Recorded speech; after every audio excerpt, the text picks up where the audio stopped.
ایک سوال یہ تھا حضور کہ محرم الحرام کے لیے ہے جو نیا شادی شدہ جوڑا ہے، تو کیا جو نئی دلہن ہے تو اس کے لیے محرم کا چاند یہ اپنے میکے میں دیکھنا ضروری ہے؟ بعض خاندانوں میں اس طرح کا خیال پایا جاتا ہے کہ محرم الحرام کا جو چاند ہے یہ یعنی نکاح کے بعد جو پہلا چاند ہے یہ شوہر کے گھر میں یعنی سسرال میں عورت نہ دیکھے، بلکہ یہ چاند اس کو اپنے میکے میں دیکھنا چاہیے۔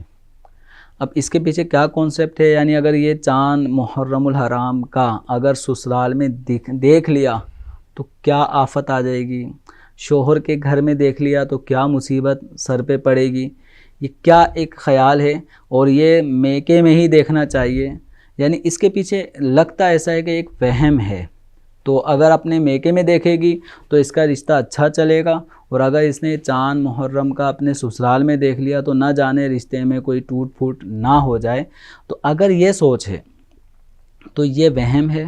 توہمات ہیں، اور دین اسلام ایسے توہمات پالنے کی قطعاً اجازت نہیں دیتا۔ اب غور کریں کہ مثال کے طور پہ چاند دیکھنے کی بات، تو جو عورت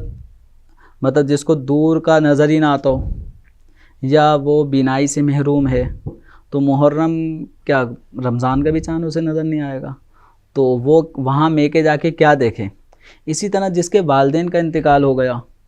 تو اب وہ کہاں میکے جائے۔ اب آپ کہیں گے یعنی بڑے بھائی کا گھر ہے وہ میکا ہوگا، بعض اوقات ایسے ہوتے ہیں نہ بھائی ہوتے ہیں نہ بڑی بہنیں ہوتی ہیں، وہ اکیلی تھی،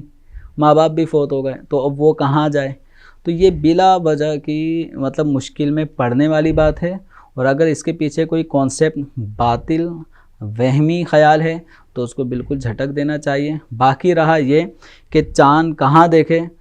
تو جہاں پر موقع مل جائے، تو جہاں موقع محل ہو وہاں پہ دیکھ لینے میں کوئی مذائقہ نہیں ہے۔ باقی یہ کہنا کہ یہ میکے میں ہی دیکھا جائے گا، نئی نویلی دلہن کو پہلا چاند میکے میں دیکھنا چاہیے، تو یہ کانسیپٹ یہ غلط ہے۔